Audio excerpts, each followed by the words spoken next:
চিন্তাধারা নিয়ে, রাজনৈতিক দৃষ্টিভঙ্গি নিয়ে বর্তমান পৃথিবীর সবচেয়ে বড় আলেমদের একজন শেখুল ইসলাম জাস্টিস মুফতি মোহাম্মদ তাকিউর উসমানী হাফিজাহুল্লাহ, তিনি একটা কিতাব লিখেছেন, হাকিমুল উম্মত কে সিয়াসি আফকার, হাকিমুল উম্মতের রাজনৈতিক দৃষ্টিভঙ্গি। আল্লামা মামুনুল্লাহ কাবিলুল্লাহ ধর্মনিরপেক্ষতা নিয়ে কথা বলেছেন। আসলে ধর্মনিরপেক্ষতা কি?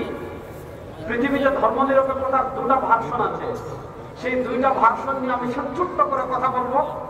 আর ধর্মনিরপেক্ষতাকে দমন করার জন্য আমাদের সমাজে ইসলামী রাজনীতির নামে যে বাড়াবাড়ি হয়েছে সেটা নিয়ে আলোচনা করব, তারপর ইসলামের সঠিক অবস্থান তুলে ধরবো ইনশাআল্লাহ। হাকিমুল উম্মত মুজাদ্দিদে দ্বীন ও মিল্লাত আল্লামা আশরাফ আলী থানভী রাহিমাহুল্লাহ রাজনৈতিক চিন্তাধারা নিয়ে শেখুল ইসলাম জাস্টিস তাকিউর উসমানী হাফিজাহুল্লাহ কিতাব লিখেছেন, হাকিমুল উম্মত কে সিয়াসি আফকার। সে বইয়ের ভূমিকায় তিনি একটা কথা লিখেছেন যে হাকিমুল উম্মত আল্লামা আশরাফ আলী থানভী রাহিমাহুল্লাহ হয়তো আপনি খুব বিলাসীপূর্ণ গবেষণা পাবেন না, যে খুব বিলাসীপূর্ণ গবেষণা যেগুলো বড় বড় ডক্টর হারুন নদভী সাহেবদের মতো বড় বড় ডক্টর যারা আছে ওনাদের ডক্টরেট ডিগ্রিতে কাজে লাগে, এইরকম উঁচু পর্যায়ের থিসিস হয়তো আপনি হাকিমুল উম্মতের না পেতে পারেন। কিন্তু উপমহাদেশের মুসলমানদের এমন কোন সংকট নাই, উপমহাদেশের মুসলমানদের এমন কোন সমস্যা নাই, উপমহাদেশের মুসলমানদের এমন কোন সমস্যা বলেন, সেটা রাজনীতি বলেন, অর্থনীতি বলেন, সমাজনীতি বলেন, সংবিধান বলেন, উপমহাদেশের মুসলমানদের সামনে যতগুলো সংকট এসেছে, যতগুলো সমস্যা এসেছে, যতগুলো সমস্যা তৈরি হয়েছে, সব কিছুর ক্ষেত্রে কোনো না কোনো ভাবে হাকিমুল উম্মত আল্লামা আশরাফ আলী থানভীর লিখনি আছে। আল্লামা আশরাফ আলী থানভী রাহিমাহুল্লাহ, খুব মনোযোগ দিয়ে ছাত্র ভাইরা কথা বুঝবেন। আল্লামা আশরাফ আলী থানভী রাহিমাহুল্লাহ তিনি তার রাজনৈতিক দৃষ্টিভঙ্গি নিয়ে আলোচনা করতে প্রথম খ্রিস্টবাদের রাজনীতি দেখিয়েছেন। পৃথিবীতে খ্রিস্টান রাজ্য যেগুলো ছিল, হাকিমুল উম্মত আল্লামা আশরাফ আলী থানভী রাহিমাহুল্লাহ লিখেছেন, খ্রিস্টান রাজ্যগুলো পরিচালনার একটা মৌলিক মূলনীতি ছিল। সেই মৌলিক মূলনীতি ছিল কায়সার কায়সার, গির্জা গির্জা, কায়সার কায়সার, গির্জা গির্জা। অর্থাৎ খ্রিস্টান রাজ্য পরিচালনার মৌলিক সংবিধান ছিল গির্জা গির্জার মতো থাকবে, কায়সার মানে রাষ্ট্র, রাষ্ট্র রাষ্ট্রের মতো থাকবে। তুমি ধর্ম পালন করতে চাচ্ছ, গির্জায় যাও। তুমি দিন পালন করতে চাচ্ছ, গির্জায় যাও। তোমার ফ্যামিলিতে তুমি ধর্ম পালন করতে চাচ্ছ, গির্জায় যাও। অর্থাৎ তুমি 5% ধর্ম পালন করতে চাচ্ছ, 10% ধর্ম পালন করতে চাচ্ছ, 15% ধর্ম পালন করতে চাচ্ছ, 20% ধর্ম পালন করতে চাচ্ছ। তারা বলে ধর্ম যত পালন করতে চাও গির্জায় যাও। গির্জার বৃত্তের মাঝে, গির্জার দেয়ালের মাঝে, গির্জার সীমার ভিতর ধর্ম 100 থাকবে। এই গির্জার সীমার বাহিরে, গির্জার সীমানার বাহিরে ধর্ম বের হবে না। কায়সার কায়সার, রাষ্ট্র রাষ্ট্রের মধ্যে থাকবে। রাষ্ট্রের কি আইন হবে, গির্জা মাথা কামাবে না। রাষ্ট্রের কি সংবিধান হবে, গির্জা মাথা কামাবে না। রাষ্ট্রের কি তোমার রাষ্ট্রের বিচার ব্যবস্থা কি হবে, গির্জা মাথা কামাবে না। রাষ্ট্রের অর্থনীতি কি হবে, গির্জা মাথা কামাবে না। রাষ্ট্র কার সাথে যুদ্ধ করবে, গির্জা মাথা কামাবে না। রাষ্ট্র কার সাথে চুক্তি করবে, গির্জা মাথা কামাবে না। রাষ্ট্র কোথায় আধিপত্যবাদ বিস্তার করবে, গির্জা মাথা কামাবে না। অর্থাৎ তারা ধর্মকে সীমাবদ্ধ করে দিয়েছিল গির্জার ভিতর, রাষ্ট্রকে তারা ধর্ম থেকে আলাদা করে ফেলেছিল। বর্তমানে আপনি ইউরোপ রাষ্ট্রগুলোর দিকে তাকান, তাদের এখানে একটা রাষ্ট্র পাবেন, যে রাষ্ট্রের নাম ভ্যাটিকান সিটি। তারা তাদের পুরোহিতদেরকে ওই জায়গায় রাখে। তুমি ধর্ম পালন করতে চাও, ভ্যাটিকান সিটিতে যাও। ধর্ম কিতাব মানতে চাও, ভ্যাটিকান সিটিতে যাও। তুমি 100 ধর্ম পালন করতে চাও, ভ্যাটিকান সিটিতে যাও।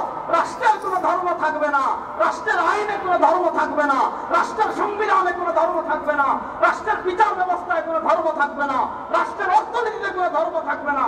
অর্থাৎ খ্রিস্টানদের রাজ্য পরিচালনার মৌলিক মূলনীতি ছিল রাষ্ট্র রাষ্ট্রের মতো, ধর্ম ধর্মের মতো। হাকিমুল উম্মত আশরাফ আলী থানভী রাহিমাহুল্লাহ লিখেছেন, ওই যে খ্রিস্টানদের চিন্তা, কায়সার কায়সার, গির্জা গির্জা, গির্জা থাকবে গির্জার মতো, রাষ্ট্র থাকবে রাষ্ট্রের মতো। ওই খ্রিস্টানদের চিন্তাটা, যে জুব্বা পরে, যে জামা পরে, যে আবা পরে, যে পোশাক পরে, যে বুরকা পরে মুসলমান সমাজে প্রবেশ করেছে, ওই পোশাকের নাম সেকুলারিজম, তথা ধর্মনিরপেক্ষতা। এবার ধর্মনিরপেক্ষতার দুটা ভার্সন আছে।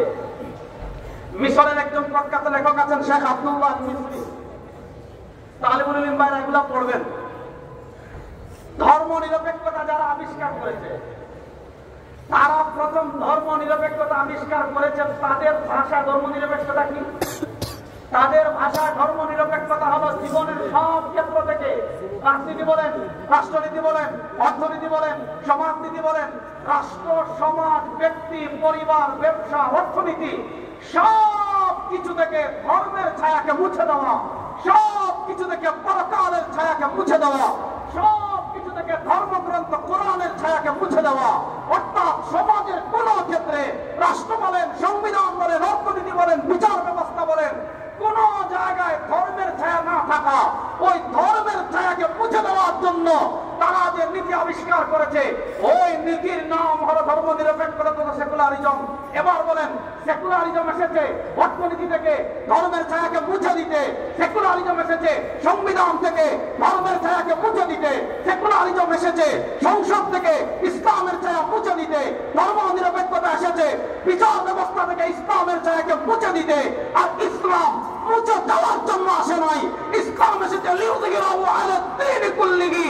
মসজিদ থেকে নিয়ে সংসদ পর্যন্ত সব জায়গায় বিজয় থাকবে, ইসলাম পরাজিত হবে। ইসলাম পরাজিত হওয়ার জন্য আসে? বলেন, ইসলামকে মুছে দেওয়ার জন্য এসেছে না বিজয় হওয়ার জন্য এসেছে? এবার ধর্ম নিরপেক্ষতার ধ্বজাধারী যারা আছে, সেকুলারিজমের দালাল যারা আছে, তারা প্রথম সেকুলারিজমের সংজ্ঞা করেছিল সব জায়গা থেকে ধর্মের জায়গা মুছে দিতে হবে। পরে দেখেছে যে মুসলমানদের ঈমান যতই দুর্বল হোক, মুসলমানদের আমল যতই দুর্বল হোক, এরপরেও তারা একটু করে হলেও জান্নাতে যেতে চায়, একটু করে হলেও জাহান্নামকে ভয় পায়। এজন্য আপনারা দেখেছেন আমাদের দেশে যারা হাজার হাজার মানুষকে খুন করেছে, গুম করেছে, আয়না করে নিয়েছে, তারা তাহাজ্জুদের গল্প শোনাইতো না? তাহাজ্জুদের গল্প শোনাইতো না? তাও 1-2 রাকাত না 80 রাকাত, তাও 1-2 রাকাত না, কত রাকাত? 80 রাকাত। তো তারা যখন দেখেছেন ধর্ম নিরপেক্ষতার এই মানে পুরো ভাষণ মুসলমান মানবে না, তখন তারা মুসলমানদের ভিতর কিছু দালাল তৈরি করেছে, মুসলমানদের ভিতর টাকা দিয়ে, টাকা পয়সা কিছু মোল্লা মৌলবি তৈরি করেছে, যারা ধর্ম নিরপেক্ষতার একটা সহজ ভাষণ আবিষ্কার করেছে, যারা ধর্ম নিরপেক্ষতার একটা সহজ ভাষণ আবিষ্কার করেছে। সেটা কি?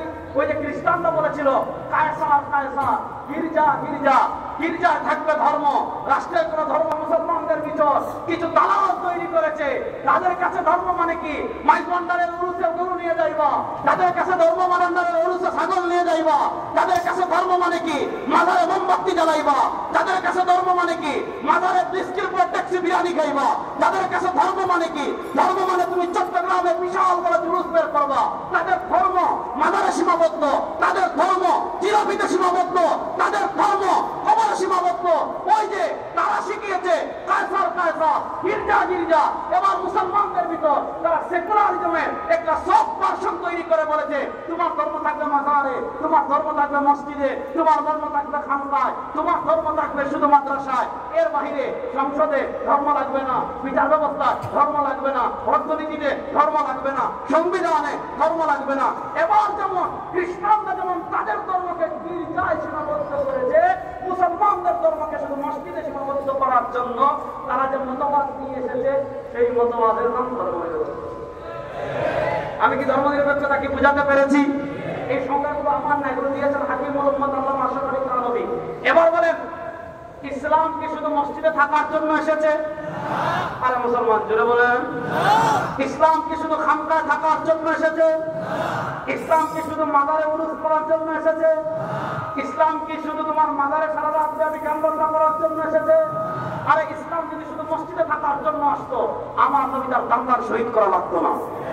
ইসলাম যদি শুধু মসজিদে থাকার জন্য আসতো, আমার নবী নিজে রক্তে রঞ্জিত হতে হতো না। ইসলাম এসেছে শুধু মসজিদে থাকার জন্য না, মসজিদ থেকে নিয়ে সংসদ, মসজিদ থেকে নিয়ে সংবিধান, মসজিদ থেকে নিয়ে অর্থনীতি, মসজিদ থেকে নিয়ে সমাজের সব সেক্টরে ইসলাম বিজয়ী হওয়ার জন্য এসেছে, পরাজিত হওয়ার জন্য আসে না। এবার ভালো করে বুঝেন, এই চিন্তা যদি কোনো মুসলমান লালন করে, খুব মনোযোগ শুনেন। আমরা মনে করি শিরিক মানে কি? মাইক ভান্ডারে গিয়ে চিন্তা দেওয়া, শিরিক ঠিক আছে। আমরা মানে কি? মাইক ভান্ডার, আমরা শিরিক মানে কি বুঝি?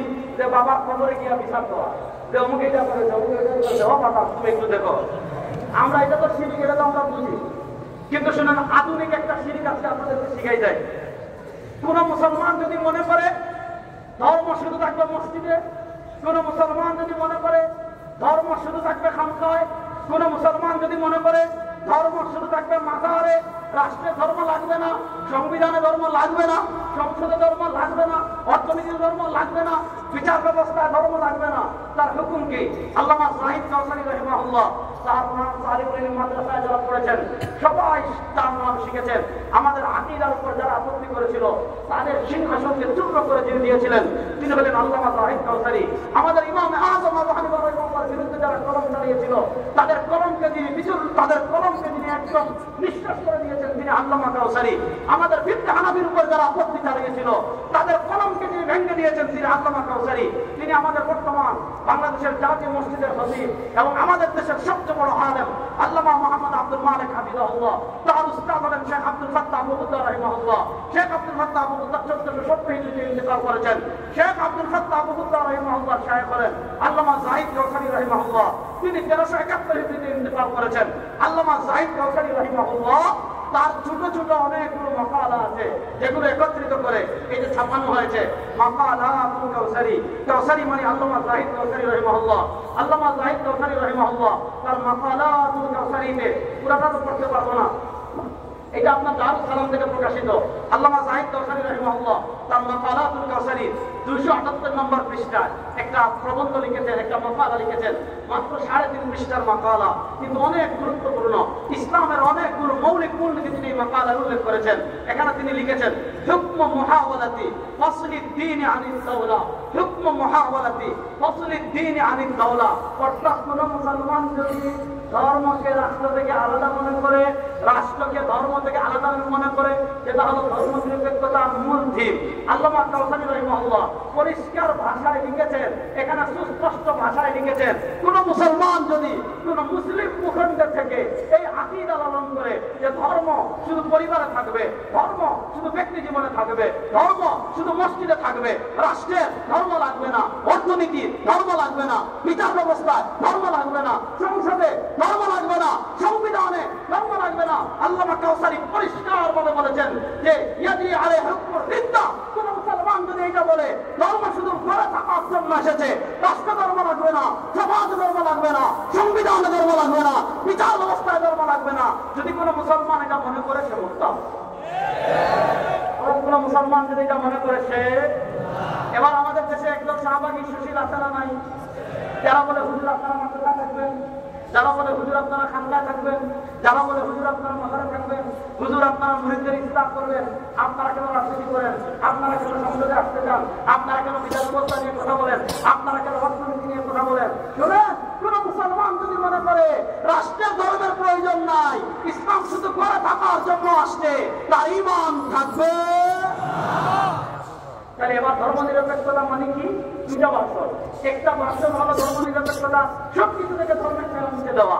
এটা যখন মুসলমানরা সহজে মানতে চায় না তখন তারা ধর্ম নিরপেক্ষতা আরেকটা সফট ভার্সন আবিষ্কার করেছে, যেটা হলো খ্রিস্টানদের থেকে এসেছে। অর্থাৎ ধর্ম শুধু থাকবে মসজিদে, আর কোনো কিছুতে ধর্ম থাকবে না।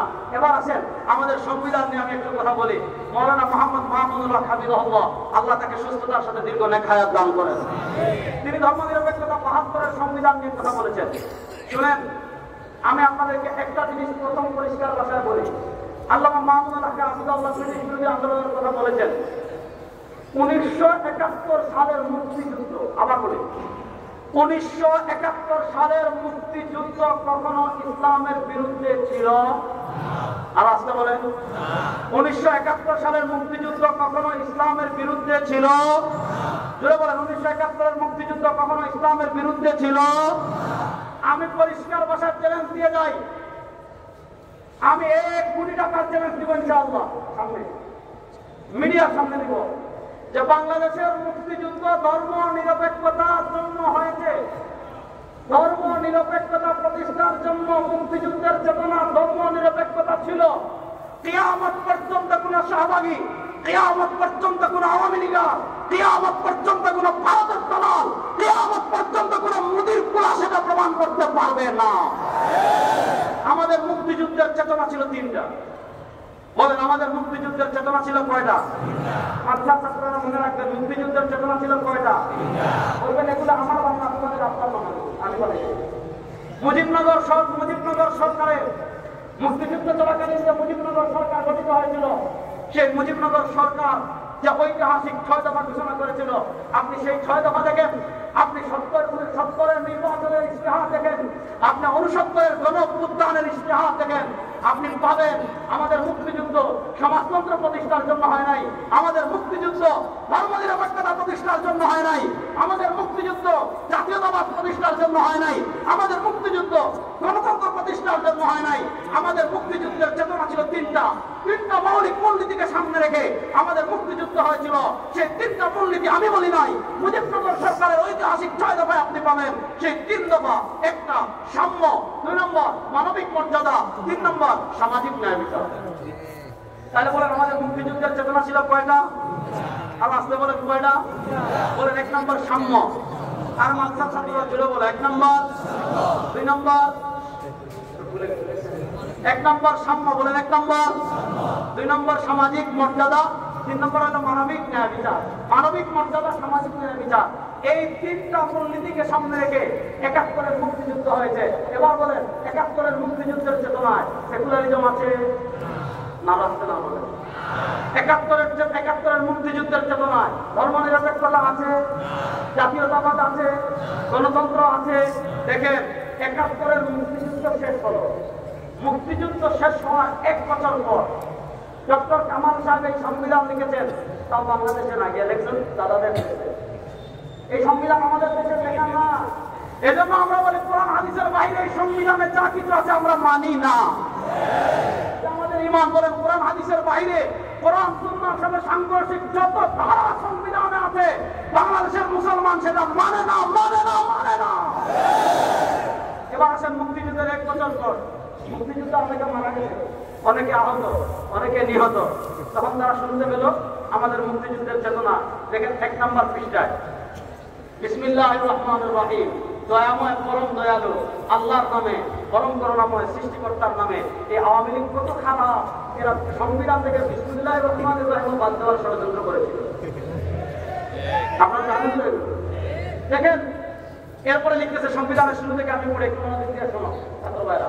আমরা অঙ্গীকার করিতেছি যে সকল মহান আদর্শ আমাদের বীর জনগণকে জাতীয় মুক্তির সংগ্রামে আত্মনিয়োগ, একদম সংবিধানের প্রথম পৃষ্ঠা থেকে পড়ছি, আমরা অঙ্গীকার করিতেছি যে সকল মহান আদর্শ আমাদের বীর জনগণকে জাতীয় মুক্তি সংগ্রামে আত্মনিয়োগ ও বীর শহীদদিগকে প্রাণোৎসর্গ করিতে উদ্বুদ্ধ করিয়াছিল, সেটা কি? জাতীয়তাবাদ, সমাজতন্ত্র, গণতন্ত্র ও ধর্মনিরপেক্ষতার সেই সকল আদর্শ এই সংবিধানের মূলনীতি হইবে। তাহলে বোঝা গেল আমাদের মুক্তিযুদ্ধের চেতনা। মামুন সাহেব যেটা বললেন যে 71-এর আগ পর্যন্ত ছিল একটা, 71-এর পরে হয়ে গেছে আরেকটা। 71 পর্যন্ত ছিল 3টা মুক্তিযুদ্ধ, এগুলো সাম্য, সামাজিক মানবিক মর্যাদা, সামাজিক ন্যায় বিচার। এটা ছিল 71 পর্যন্ত। 72-এ হয়েছে আমাদের মুক্তিযুদ্ধের একটা চেতনা। দেখেন যে লেখছে কত বড় আহ্বান, কি লিখেছে? আমাদের মুক্তিযুদ্ধের একটা গুরুত্বপূর্ণ চেতনা হল সমাজতন্ত্রবাদ। আচ্ছা সমাজতন্ত্রবাদ কি বুঝেন? সমাজতন্ত্রবাদ যারা আবিষ্কার করেছে তাদেরকে আপনি জিজ্ঞাসা করেন সমাজতন্ত্রবাদ কি? সমাজতন্ত্রবাদ মানে কি? সমাজতন্ত্রবাদ মানে হলো ব্যক্তি মালিকানা বলতে কিছু নাই। সমাজতন্ত্রবাদ মানে কি? আপনি আপনার লবণ, এটার মালিক রাষ্ট্র। আপনি চা খাবেন, চিনি আনবেন রাষ্ট্র থেকে। আপনি চা খাবেন মানে চা পাতা আনবেন রাষ্ট্র থেকে। আপনার টাকা লাগবে, টাকা আনবেন রাষ্ট্র থেকে। আপনার পয়সা লাগবে, পয়সা আনবেন রাষ্ট্র থেকে। আপনার চাল লাগবে, চাল আনবেন রাষ্ট্র থেকে। আপনার পেঁয়াজ লাগবে, পেঁয়াজ আনবেন, আপনার পেঁয়াজ আনবেন কাছ থেকে? রাষ্ট্র থেকে। আপনি ক্ষেত করবেন, মালিক রাষ্ট্র। আপনি কামাবেন, মালিক রাষ্ট্র। অর্থাৎ আপনার পানি থেকে নিয়ে যা কিছু লাগবে সব কিছুর মালিক রাষ্ট্র। ব্যক্তি মালিকানা বলতে কিছু নাই। এটার নাম হলো সমাজতন্ত্রবাদ। আর সমাজতন্ত্রবাদ তো রাশিয়ার আদর্শ। তারা পৃথিবীর বিভিন্ন রাষ্ট্র সেটা প্রতিষ্ঠা করেছিল। প্রতিষ্ঠা করে তারাই যেটাকে থুবড়ে মেরেছে, তারাই যে আদর্শের পিছনে লাথি মেরেছে, সেই আদর্শ নাকি আমাদের মুক্তিযুদ্ধের চেতনা।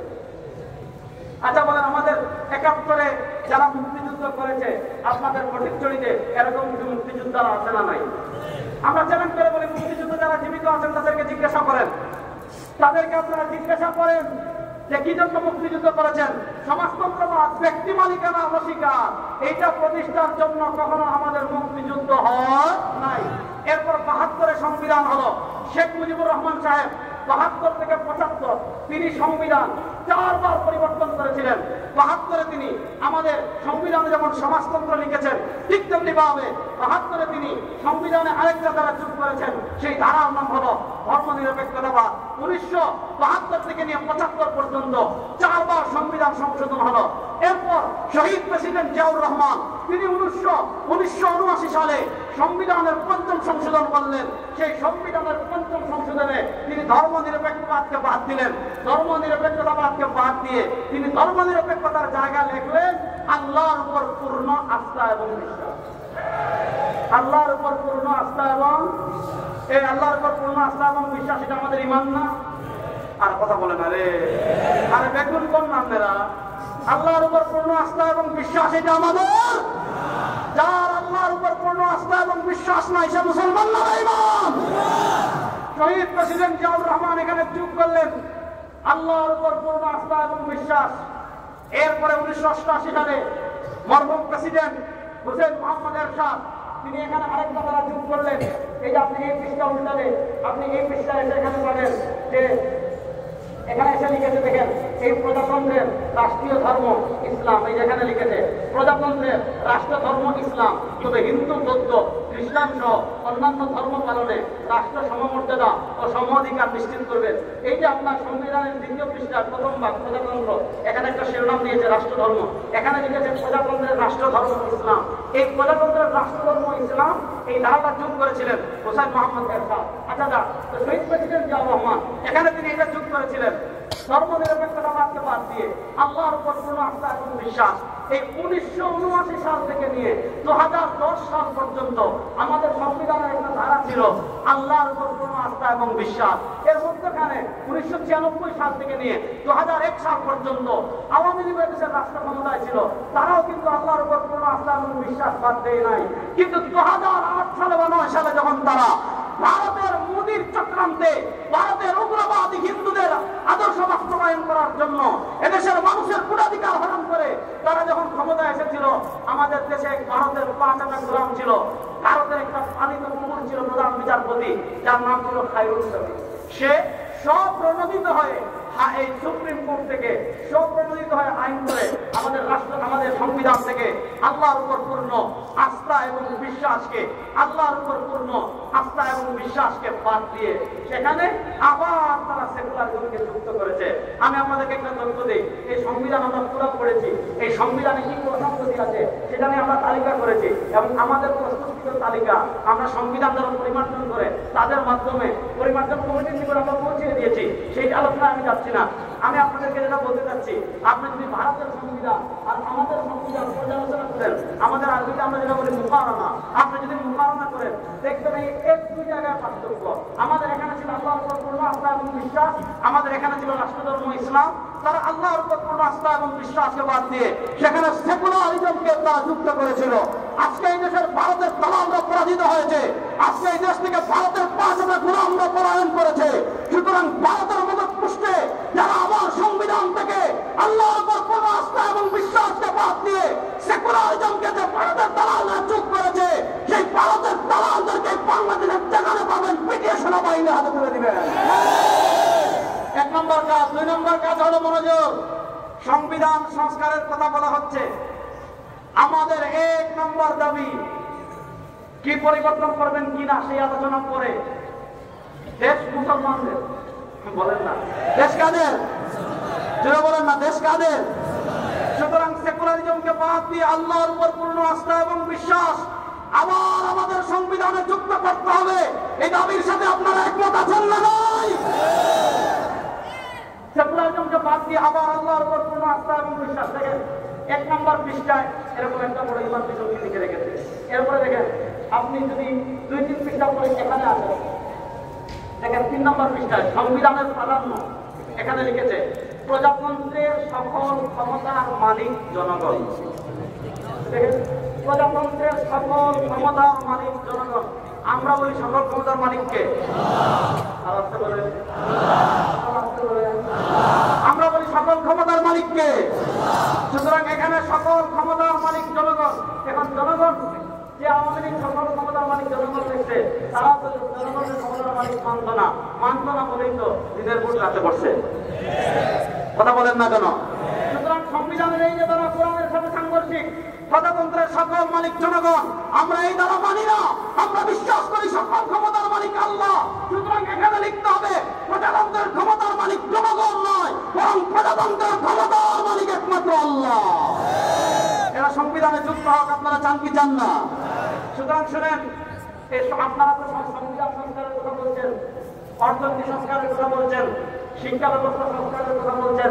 আমরা বলি মানুষের বানানো আইন দিয়ে বাংলাদেশের সংস্কার অনেকবার হয়েছে, পরিবর্তন একবার নয় অনেকবার হয়েছে, ক্ষমতার পরিবর্তন অনেকবার হয়েছে, চেয়ারের পরিবর্তন অনেকবার হয়েছে। এদেশের মানুষের ভাগ্যের পরিবর্তন হয় নাই। এবার চূড়ান্ত পরিবর্তন হবে কোরআনের বাংলাদেশ, ইসলামের বাংলাদেশ ইনশাআল্লাহ। এবার বলেন ইসলামের বাংলাদেশ আমরা চাই কি চাই না? ইসলামের বাংলাদেশ হলে এ ধরনের দরবেশ বাংলাদেশে হইতো না। দেখেন না কি দরবেশ করে বাপরে বাপ আমাদেরকে সহিহ হাদিস শিখায়। আমাদেরকে কি শিখায়? সহিহ হাদিস। এই গণতন্ত্রের বাংলাদেশ, সেকুলারিজমের বাংলাদেশ, সমাজতন্ত্রের বাংলাদেশ এমন এমন দরবেশ তৈরি করেছে। এক দরবেশ শেয়ার বাজারে খেয়ে ফেলেছে, আপনাদের চট্টগ্রামের আরেক দরবেশ ছিল, এক দরবেশ ইসলামী ব্যাংক খেয়ে ফেলেছে। ওই দরবেশদেরকে যদি বন্ধ করতে চান, চুরি বন্ধ করতে চান, খুন বন্ধ করতে চান, ডাকাতি বন্ধ করতে চান, টাকা পাচার বন্ধ করতে চান, আমি আল্লাহর সাহায্য কসম করে বলি 3 মাসের জন্য কোরআন বাস্তবায়ন করে দেখেন, সব বন্ধ হয়ে যাবে। এবার কোরআনের বাংলাদেশ আমরা দেখতে চাই কি চাই না? আল্লামা মাহমুদুল হক আমি দাদা যেই কথা বলেছেন তাকে ইকমাল করে আমি শেষ করি। সুযোগ এসেছিল 2টা, 1900 ছিল যা নেতৃবৃন্দের অদূরদর্শিতা এবং গাদ্দারির কারণে হয় নাই। যাহাদের শক্তিতে জুলাই আগস্টের গণঅভ্যুত্থানের পর ইন্ডিয়ার দালালরা সাইড হয়ে গিয়েছে, সেকুলাররা সাইড হয়ে গিয়েছে, জাতীয়তাবাদের ধ্বজাধারীরাও মুস্তাশা হয়ে যাচ্ছে। এবার ময়দান আমাদের চূড়ান্ত লক্ষ্য হবে আমরা ইসলামের বাংলাদেশ করতে চাই ইনশাআল্লাহ। ইসলামের বাংলাদেশ সবাই করতে চান তো ইনশাআল্লাহ। সুতরাং আমাদের পরিশ্রম করার দরকার আছে কি আছে না? আমি গত 10 দিন আগে রংপুরে বলেছিলাম যে আমাদের বাংলাদেশের মাটিটা ইসলামের জন্য উর্বর, এখানে রক্ত লাগবে না, জীবন লাগবে না। আমরা বাংলাদেশের 14 কোটি মুসলমান যদি ঐক্যবদ্ধ হয়ে যায়, ইসলাম প্রতিষ্ঠার জন্য ঘাম জড়াবো, আমরা যদি ঘাম জড়ানোর জন্য তৈরি হয়ে যাই, ইসলামের বিজয় বাংলাদেশে কেউ আটকাতে পারবে না ইনশাআল্লাহ। আল্লাহ তাআলা বাংলাদেশে ইসলাম বিজয় করার জন্য জানতুল মেহনত করার তৌফিক আমাদের সবাইকে দান করেন, আমিন।